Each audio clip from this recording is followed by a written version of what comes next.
Fantastic. Well, I'm here today on the InsurTech Leadership Podcast with Matt Connolly. He is the founder of Sønr, a global market intelligence platform that helps insurers and reinsurers make sense of insurance innovation. Welcome, Matt.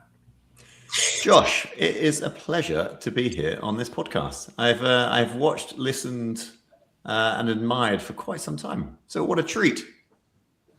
All right. Well, thanks. I appreciate that. And I know you've got your own excellent podcast as well. So thanks for the compliment from one podcaster to another, among other things. How did we become podcasters? Hey, what is this? What is this, right? Like two people who definitely probably aren't cut out for, definitely aren't cut out for this nonsense. And here we are. Stumbled into it, and 200 episodes later, here we are. So I mean, as I understand it, Matt, your team, tracks several million companies globally. You've got the Signal 50 and the Scale 50 rankings. You work with dozens of insurers and reinsurers, from Travelers and Liberty Mutual to Munich Re and Allianz. I think you're doing some more maybe with InsurTechs as well. So maybe you could just fill in some of the blanks there on Sønr for those who may not be familiar. Yeah, with pleasure. Feel free to interrupt at any time, and don't let me get into a monologue. It's always a different technique being this side of the interview. So we set up a business 10 years ago, so fairly early days into this kind of insurtech space. My background is one of kind of innovation. I stood up my first business when I was in my early 20s, and I kind of never looked back, right? So this kind of entrepreneurial trait has always been with me. Sønr for me is always about how can we help these big companies out there better understand what's coming around the corner and who they should be connecting with, whether it's through partnership, it's for investment, or it's acquisition, or even imitation, right? So let's get inspired by the innovation that's taking place, and let's adapt it and embrace it into our own business. And it's a trend we got on board with super early, and with the ambition and intent to effectively create sort of meaningful change at a large corporate level. So almost kind of like the power of us as individuals within the business is going to be multiplied many times if we're able to sit at the board table, at the strategy with these great big corporates of industry who are truly affecting the narrative. And so we spun up the business. We wanted to be an international player. We wanted to work solely within the insurance domain. That's kind of one thing that we identified fairly on as an industry that needed our help. We started working with my goodness. I don't know, like clients from Tokio Marine to Travelers to QBE to Aviva to and suddenly, before you know it, really we're kind of working across sort of 50 plus of the tier one carriers, reinsurers, and a few big brokers out there. So like Guy Carpenter and WTW, and for them it is just as your intro led is. We help them make better decisions around innovation and technology. So we help them understand the trends in the near term, in the far term, domestically, globally. Who are the companies that they should connect in with, and then we help them with it's kind of the venture clienting. So we help them not only in the trends and the scouting, but also that connection play into these businesses to run POCs and to validate opportunities, to move their business, whether it's, horizon one from A to B, or it's looking at actually next 5 or 10 years, what does that look like? And then we have like a number of different products in how we're able to work with our clients and how they want to work with us. So that's kind of Sønr as a company. And it's freaking amazing. We are genuinely still buzzing about the industry, how much opportunity there is, how much change we're starting to genuinely see across our clients, and how much people are wanting and leaning into businesses like ours, right, to get this intelligence to help do what they do. So, you said these great big companies that are affecting change, but then at the other end you have startups and others, affecting change from that end. So, where do you sit in the balance of that? Can you share a little bit more? Yeah, bang in the middle. And in many ways, these big companies are only driving change because of the startups and the scale-ups, the tech vendors that are out there, right? Again, so my background going to that was my agency would create, reinvent the wheel almost each and every engagement with clients. And it was coming out of the agency into setting up Sønr that I recognized it was kind of 10 years back. It was when, I don't know, you had, maybe it's your peers, maybe it's your kids' peers, where it is that generation of everybody's a CEO, everybody's a founder, everybody's got a startup. And it's like, all right, okay. And so I was sitting as an advisor to a big grocery chain in the UK. And I was like this young 30-something-year-old whippersnapper, feeling really out of my depth. And they were talking about a new product that they wanted, and I was advising them around. It was a build versus buy conversation, right? So their internal team was going to spend a couple of years, £1 million, thereabouts. They were looking at getting that maybe for half the price through an agency like my old company. And I was like, well, actually, there are 2 kids just down the road who've built exactly what you want in the last 3 months. Give them 100 grand each. They're going to be high-fiving all the way to the bank. Do a bit of due diligence on them, obviously, and on the product. Do a bit of integration. And I think what you'll have is what you need, but within the next 3 months. And so suddenly I started realizing that actually there's a lot of technology that's enablement technology, right? A lot of innovation that's out there that you can be, and they're designed to work with corporates. They're designed to plug into these businesses. And that's only happened more and more. And so, we started the narrative. You were there at the same time as I was, right? It was like the lemonades coming into the market, and it was like, disrupt or die. They're going to steal our lunch. It was all of this kind of like, come on, right? And there was a lot of hype and a lot of, and then some brilliant companies that went out there on their own to disrupt the market. And many of them fell by the wayside.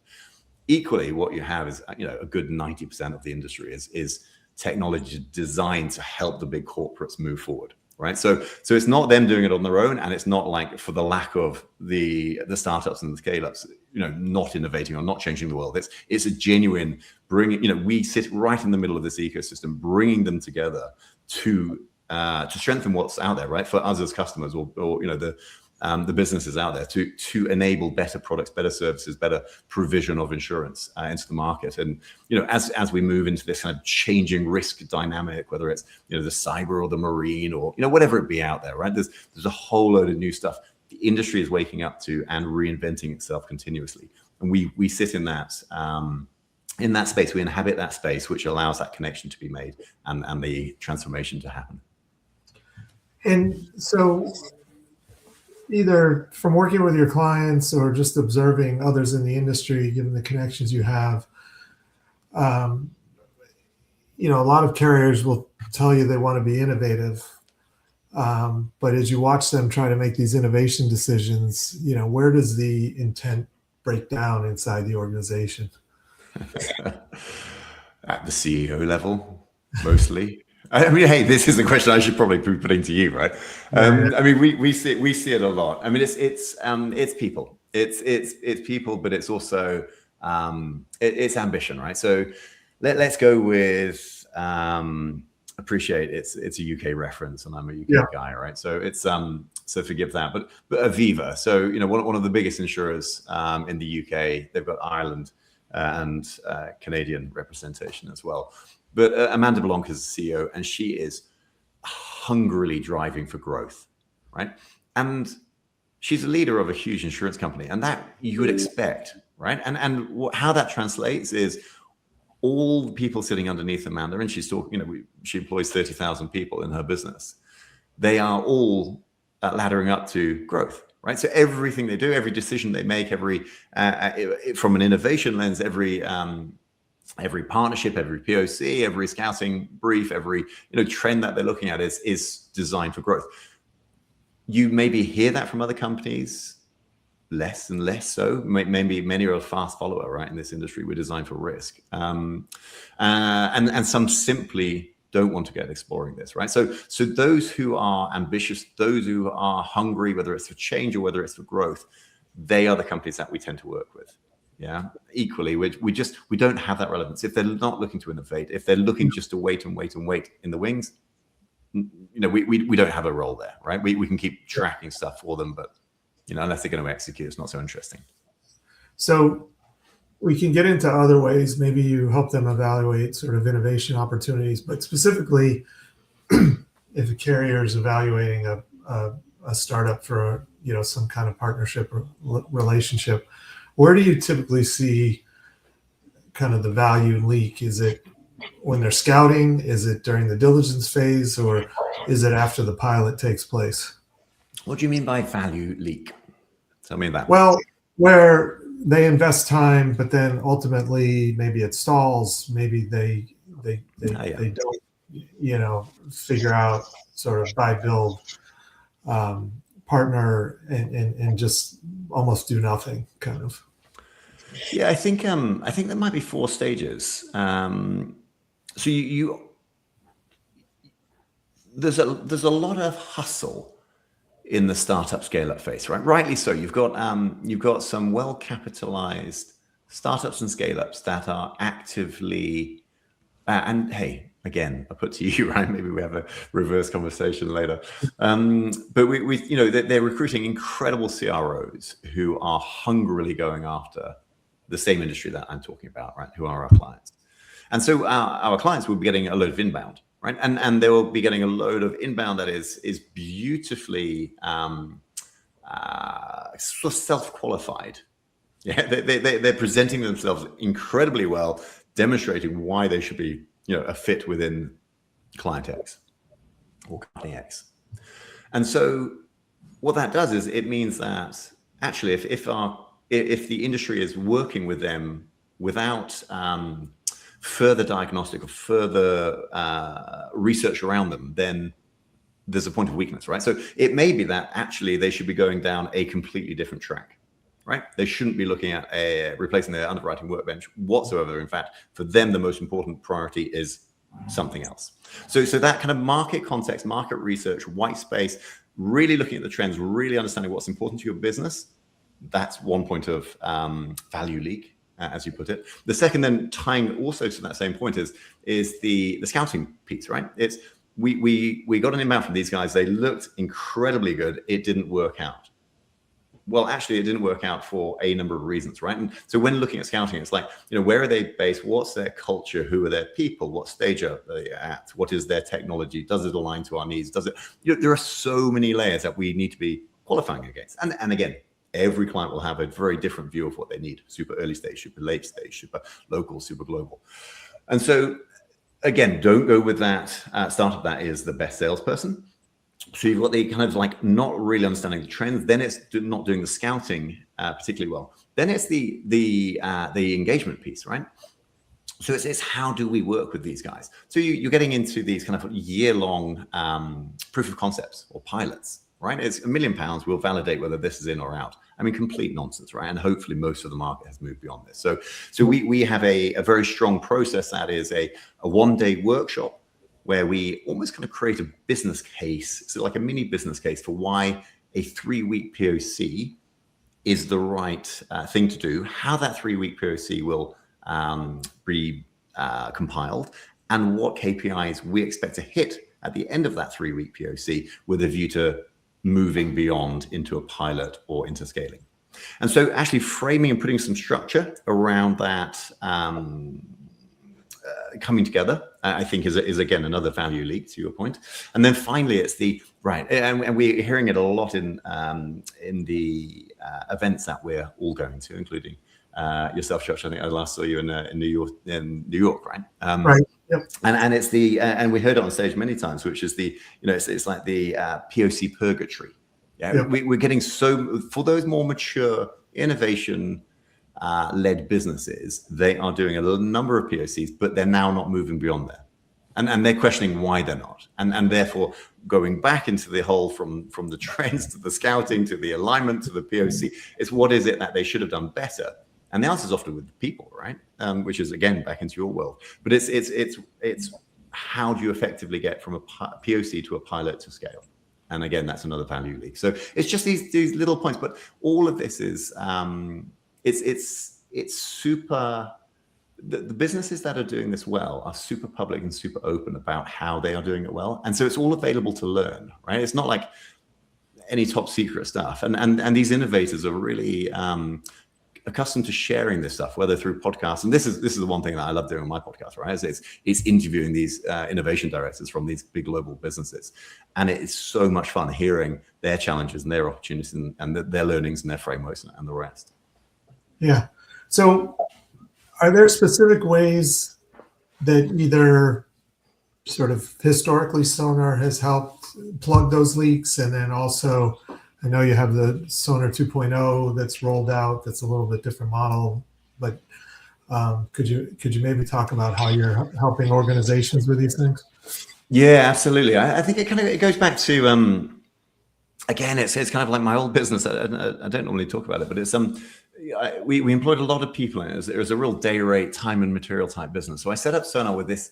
It was in the beautiful world of SaaS, is this immersion kind of space where, imagine if you can create a tech business that is hugely profitable, highly scalable, and we're going to take over the world. And they, we spent, I don't know, it was probably millions in investing in creating this platform. And as you said in the intro, right, we track over 5 million customers, every kind of customer interaction within the platform for over 10 years, working with 50 plus tier one insurers. It's all kind of compiled. It's this compounded intelligence that we sit on that is, not available to anybody else. But then we have, a load of clients who are like, oh, actually, yeah, I'd rather not use the platform if I could just speak with someone. It's just like, no. I am a founder of a SaaS business that is highly scalable, highly profitable. And then lo and behold, actually what you're doing is you're employing an army of researchers and analysts and, data scientists and the rest. And so what we have is a whole. Does that mean so are you a platform with a research arm, or are you a research business with a platform?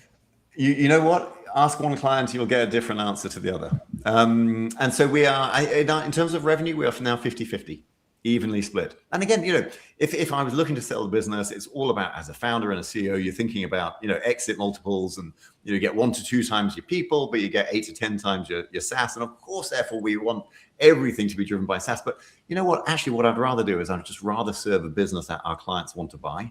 And that's it, number one for me. So it's kind of, who are we? And that's why I almost didn't lead with any of that insight as to what our product set is when providing the introduction to Sønr, right? Which is really important kind of to separate. So we have a platform offering, and that platform offering, as you said, is moving into Sønr 2.0.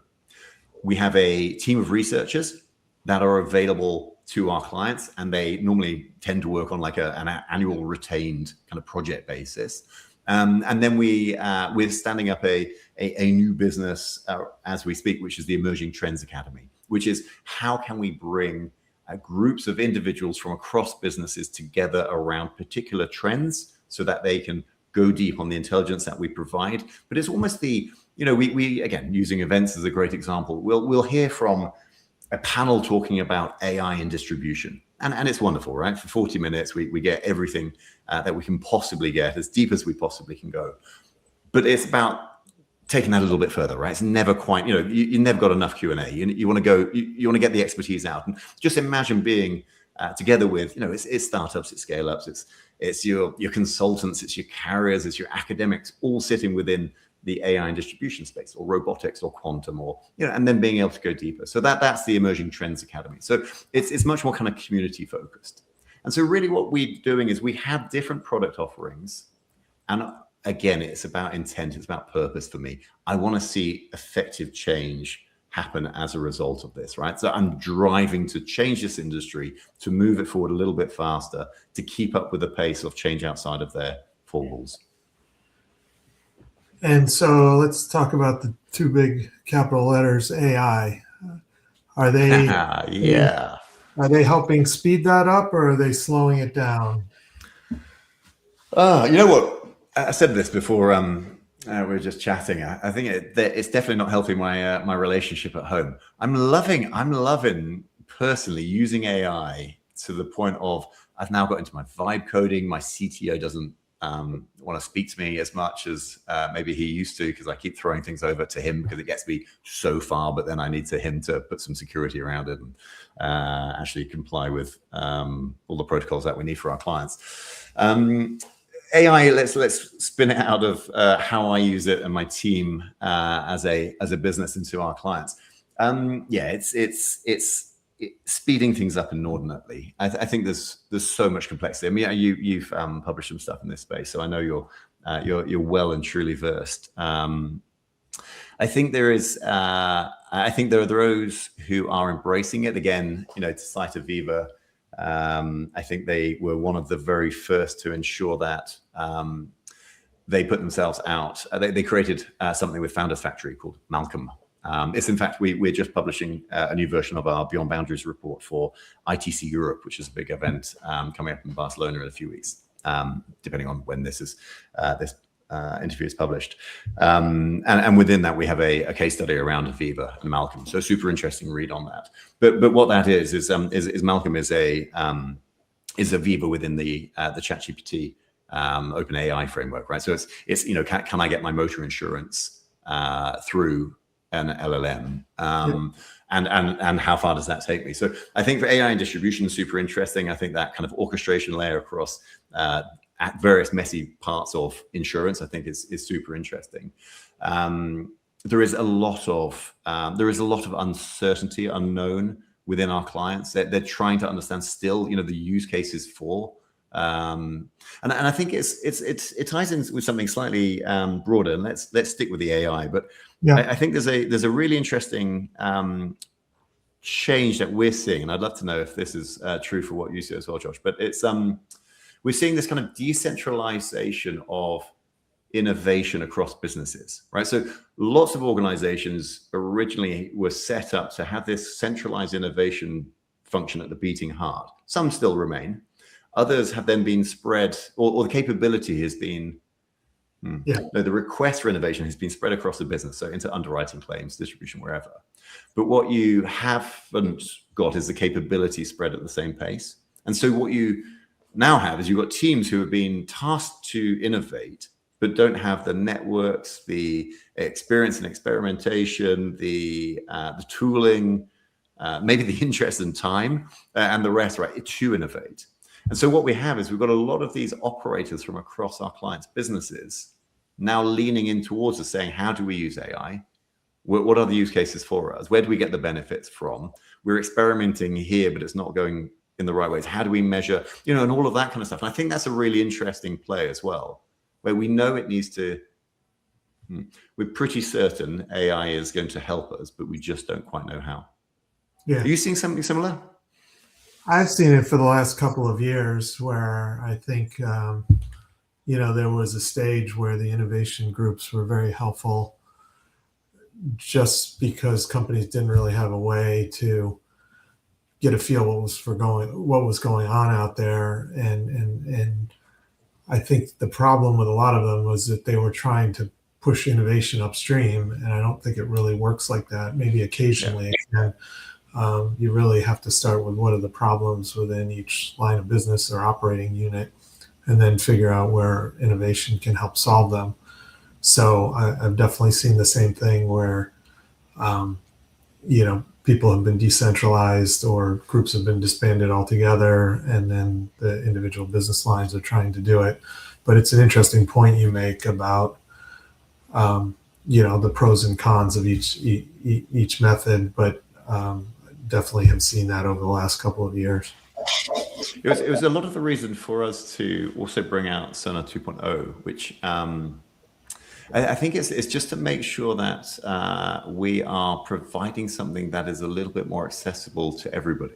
So for us, what Sønr 2.0 is, it's the same. So we the moat that we have, and over the last 10 years, is we built a unique set of data, right? So data that Anthropic or OpenAI or Gemini, they just simply can't get to, right? So, and this is intelligence on tech and innovation within insurance. And so with that data, we've effectively created a very straightforward front-end access into this. So you can ask questions around what are the trends that are going to be relevant to me as an individual, like an operator within a business, that I should be aware of. Or it's we've been approached by this startup. Who are the others that we should be paying attention to? Or, and again, it's really kind of, yes, innovation functions will be using it, and we'll be, we're going to roll this out to our clients who are typically strategy and innovation, but as well as that to their teams and armies underneath. And I think that's really where it gets exciting. And then being able to offer it at a kind of price point that is just, it's a no-brainer, right? It's just a couple of coffees a day or a month or whatever it is.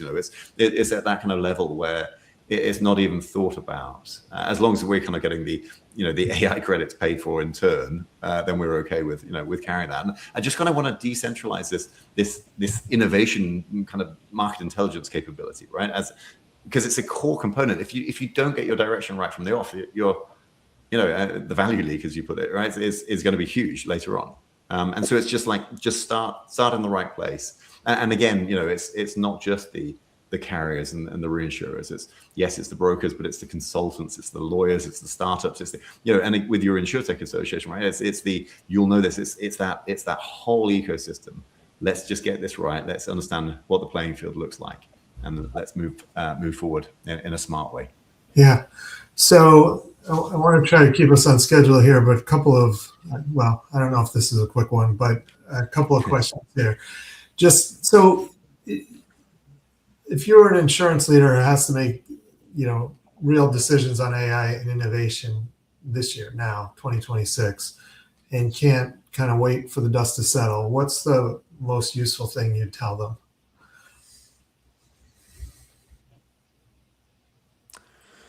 Wow, it's I would probably I'd probably look at, if it's an AI question, I'd look at two things. I'd look at where are the biggest pains within the business today, but also where's the greatest white space for change and opportunity. And they are both, the answers to both are available to them, possibly with support, possibly without support.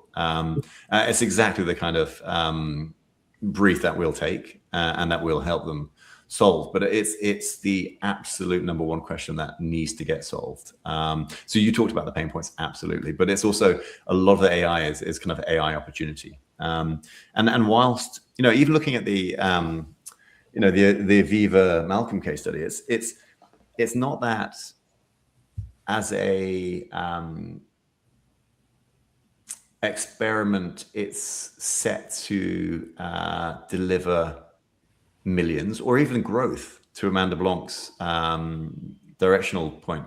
But what it will do is it's experimentation that will give so much learning that they will be hugely better off placed with relationships built to get first mover advantage and capitalize on that growth opportunity when it truly is there. And it's one of those where we have to be doing that stuff, otherwise we'll get left behind. And we're already seeing the divergence in performance lines, in genuine bottom lines between those companies that are innovating, those that aren't. And again, that's 10 years of study, right? And so it's looking inside. Oh, you wanted a quick answer. Look inside the business, look outside of the business.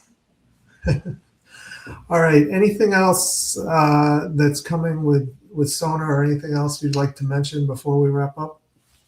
No, other than we're half our revenue now is in the North American market. So I'm here sitting with my beautiful plummy British accent. But we just employed our first guy on the ground in the States.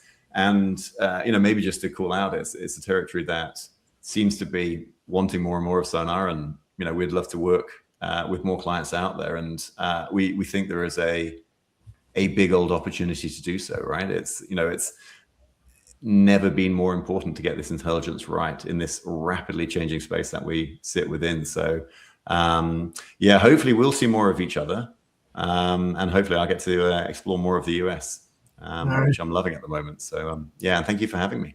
Great. Yeah, absolutely. Thanks for being on, Matt. So Matt Connolly, founder of Sønr, thanks so much for joining me on the InsurTech Leadership Podcast. Very welcome. Thanks, Josh.